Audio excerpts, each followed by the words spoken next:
بھی نہ دیکھا تھا کہ میں اہل بیت رسول کے شکی ترین دشمن کے سر کو لیے کھڑا ہوں گا۔ کربلا کے ام الفتنہ کا سر صالحین کا امیر اور اولیاء کے خون کے منتقم جناب امیر مختار کو پیش کرتا ہوں۔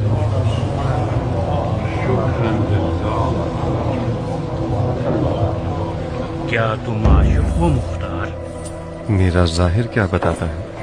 تمہارا ظاہر کچھ غلط بیانی کر رہا ہے، خصوصاً تمہاری آنکھ کا زخم۔ شیطان سے محتاط رہنا مختار، تم ایک بڑے کام کے لیے مبعوث کیے جاؤ گے۔ تم مرجانہ کے بیٹے کو مارو گے اور اس کے منہ پر جوتا مارو گے۔ اس وقت اپنے پاؤں کے نیچے کے کنویں سے غافل مت ہونا، ممکن ہے وہ تمہیں دوزخ کی قبر تک پہنچا دے۔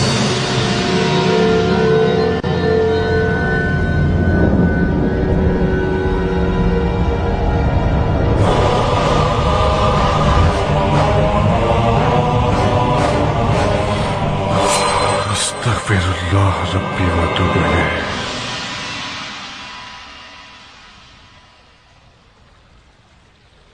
خدا کی پناہ، انسان کی غفلت سے خدا کی پناہ۔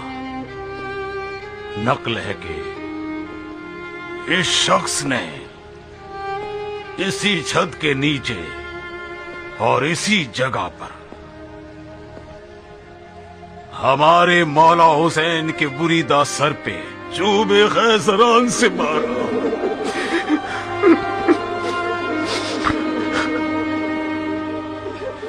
مظلومیت حسین پر خون کے آنسو بھی بہائیں تو کم ہوگا، مگر آج شکر اور خوشی کا دن ہے۔ اپنے سر کے بال کٹوا کر مدینے میں مولا سجاد کے حضور سر کو لے جائیں، شاید اس ام الفتنہ کے سر کو دیکھنے سے ان کے غموں میں تھوڑی سی کمی واقع ہو جائے اور سکون ہو۔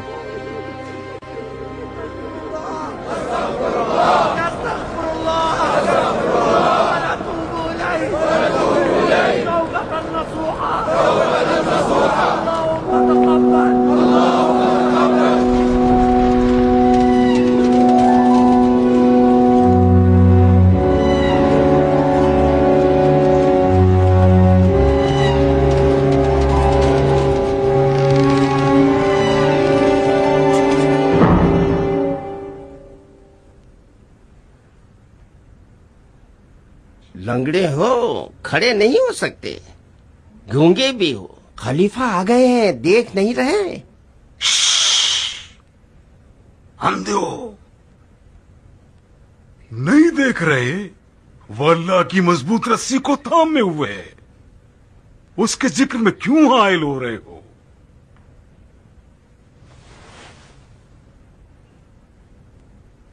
السلام علیکم، اہلاً وسہلاً۔ وعلیکم السلام۔ یہ کیسی مہمان نوازی جاہل کہیں کے؟ کیا اس کھنڈر میں تھوڑا سا پانی یا کوئی کھجور نام کی شے نہیں پائی جاتی کہ پذیرائی ہو سکے؟ یہ بیچارے تو معذور ہیں، انہیں نرم گدی پر بٹھانا چاہیے، نہ کہ زمین سخت پر۔ خدا لعنت کرے تم لوگوں پر، خدا لعنت کرے تم سب پر۔ تم لوگوں کو صرف ہماری بے عزتی کروانی آتی ہے۔ میں قربان جاؤں آپ پر، ہم نے چاہا کہ ہم حقیروں کے دوست پر بیٹھ کے آ جائیں، ہم نے چاہا کہ کسی نرم گدی پر تشریف رکھیں اور کچھ پانی پی لیں، مگر یہ خود مصر ہیں کہ زمین پر بیٹھیں اور کسی چیز کو منہ نہ لگائیں۔ کوئی گلہ نہیں ہے، اس بے نوا کی سرزنش مت کرو، اصل موضوع پر آؤ۔ کیوں بلوایا ہے مجھے؟ میں نے چاہا کہ تم آؤ اور ہم بیٹھ کر مسلمانوں کی اس افسوسناک حالت پر کچھ غور کریں۔ تفرقہ ابن علی، اس تفرقے بازی نے دین کے پاک درخت پر ٹڈی دل کی طرح حملہ کر دیا ہے۔ اگر ہم اس کی خبر نہ لیں تو وہ دین کی جڑ کو کھوکھلا کر دے گا. مجھ بیکار اور معذور شخص سے کیا کام ہے تمہیں؟ یہ بیکار اور بیمار شخص کوئی جھوٹا آدمی نہیں ہے. خاندان اور اثر نسب کے لحاظ سے رسول خدا کے بھتیجے ہو. تمہارے مرید عراق میں عنقریب خدائی کا دعویٰ کرنے والے ہیں. البتہ تمہارا کوئی قصور نہیں.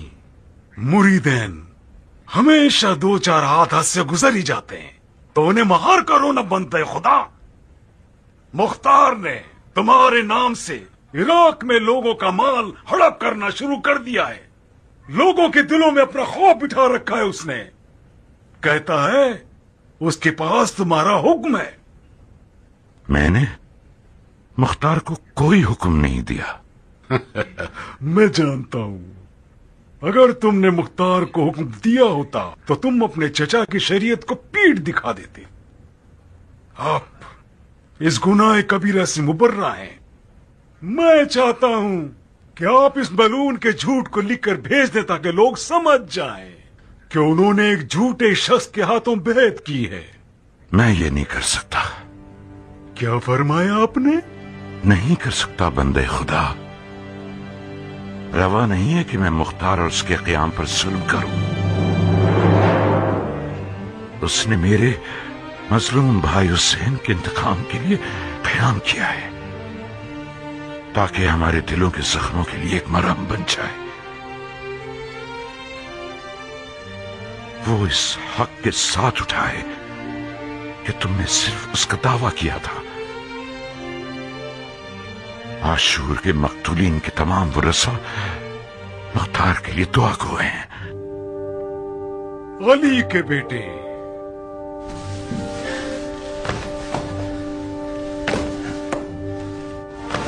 مختار نے اپنے اس اچھے کام کا ثواب اپنی جاہ طلبی کے باعث کما دیا ہے. خون حسین کا انتقام صرف ایک بہانہ تھا. مختار کا اصلی ارادہ دونوں علاقوں کی بادشاہت کا حصول ہے. اس نے خطبہ پڑھا ہے. ہماری بیعت توڑ چکا ہے. ہمارے حکام کو معزول کر دیا. اس نے فوج تیار کر لی ہے اور ایسی حکومت تیار کر چکا ہے جو سفیانی کافروں سے زیادہ خوفناک ہے. آپ مصلحت مسلمین کو ترجیح دیتے ہیں یا چند لوگوں کے ذاتی مفادات کو؟ زیادہ بحث مت کرو. مختار کو ایک خط لکھو اور معاملہ ختم کرو.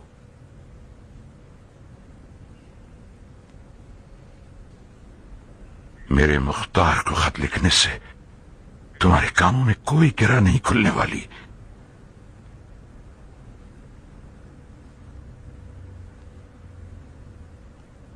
تم صرف ایک خط لکھ دو. گرہ کھولنا میرا کام ہے. مختار میرا نمائندہ نہیں ہے کہ میں اسے خط لکھوں. مختار خود مختار آدمی ہے، چاہے حکومت پہ رہے یا نہ رہے. میں نہ تو اسے حکومت پر رہنے کی نصیحت کروں گا نہ چھوڑنے کی. والسلام.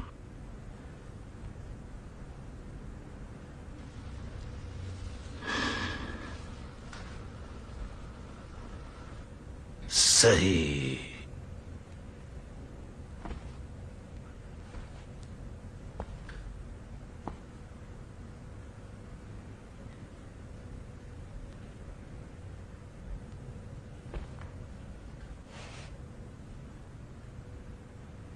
قبیلہ بنی ہاشم کے لوگ جہاں تک جھگڑا ہو صلح کرنا پسند نہیں کرتے. مصلحت مسلمین کا تقاضا ہو تو مجھے اس قبیلے کے روبرو ہونے میں کوئی قباحت نہیں. تمہیں کچھ مہلت دے رہا ہوں. ایک خط کے ذریعے اپنے اس رسی توڑائے ہوئے ثقافی کتے کو مار کر لو.